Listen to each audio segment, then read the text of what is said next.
ওল তো অনেক খেয়েছেন। ওলের পাতা কখনো খেয়েছেন? হ্যাঁ, অনেকেই খেয়ে থাকেন ওলের পাতা। তবে এভাবে রান্না করলে অনেক বেশি স্বাদের এবং অনেক বেশি মজার হবে ওলের পাতা। তো চলুন দেখে নেওয়া যাক কীভাবে আজকে ওলের পাতা রান্না করলাম। তার আগে আমি অনন্যা, আর বাঙালি রান্নাতে আপনাদের আরও একবার স্বাগতম। প্রথমে ওল শাকের কচি পাতা কেটে ভালো করে ধুয়ে পরিষ্কার করে নিতে হবে। এখন একটি পাত্রে জল নিলাম আর জলের মধ্যে খাবার সোডা দিয়ে দিলাম। জল গরম হলে ওলের পাতাগুলো দিয়ে দিতে হবে। ওলের পাতাগুলো ঢাকা দিয়ে সিদ্ধ করতে হবে নরম না হওয়া পর্যন্ত।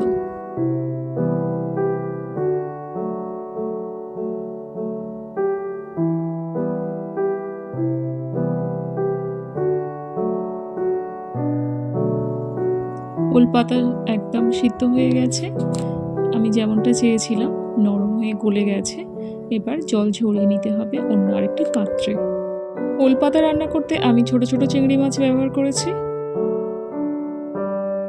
কড়াইতে তেল দিয়ে চিংড়ি মাছগুলো ছেড়ে দেব।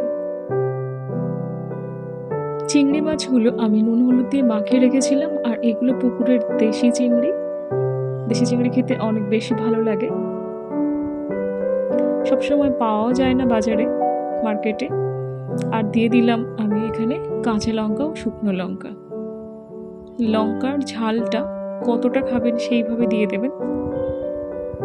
তবে ওল পাতা, কচু পাতা এগুলো একটু বেশি ঝাল হলে খেতে অনেক বেশি ভালো লাগে। দিয়ে দিলাম এখানে 2 চামচ পেঁয়াজ কুচানো। পেঁয়াজ চিংড়ির মধ্যে ভেজে নিতে হবে। চিংড়ি মাছ নাড়াচাড়া করে কষিয়ে নেওয়ার পর সিদ্ধ করে রাখা জল ঝরানো ওল পাতাগুলো দিয়ে দিতে হবে।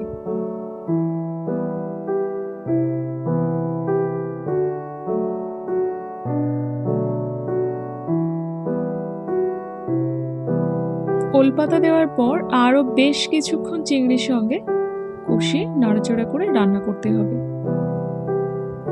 যত বেশি পাতাটা ড্রাই হবে তত বেশি খেতে ভালো লাগবে। নুন দিয়ে দিলাম স্বাদ মতো, হলুদ গুঁড়ো 1/2 চামচ, লঙ্কা গুঁড়ো 1/2 চামচ, আর কাঁচা সর্ষের তেল 1 চামচ। সব কিছু আরও একবার মিশিয়ে নিতে হবে। এখন এই মশলাগুলো ওল পাতার সঙ্গে কষিয়ে নিলেই টেস্টি টেস্টি ওল পাতার ভর্তা রেডি হয়ে যাবে। ওলের কথা শুনলে অনেক বাঙালি নাক কুঁচকান, কিন্তু ওলের উপকারিতা অনেক। ইতিহাস বলছে বাঙালির হেসেলে ওলের প্রচলন অনেক দিন ধরে।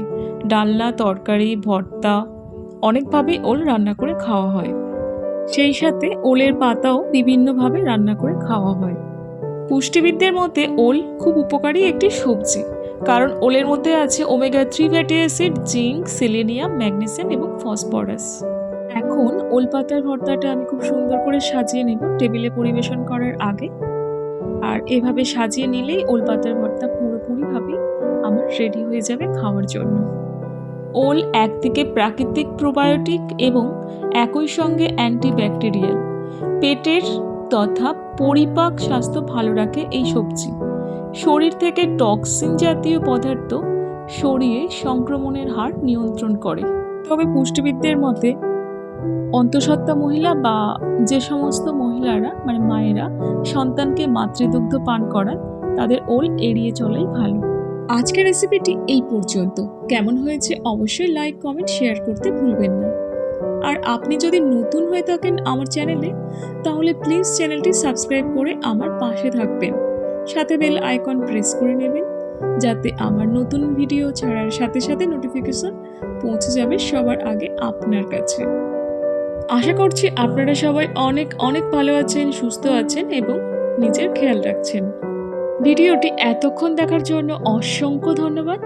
আর সেই সাথে মাঝে মাঝে ওল খেয়েও না ধরবে গলা, এই প্রবাদ ভুলে গিয়ে এক থালা ভাত খাওয়া যেতেই পারে ওল পাতার ভর্তার সঙ্গে। Thank you.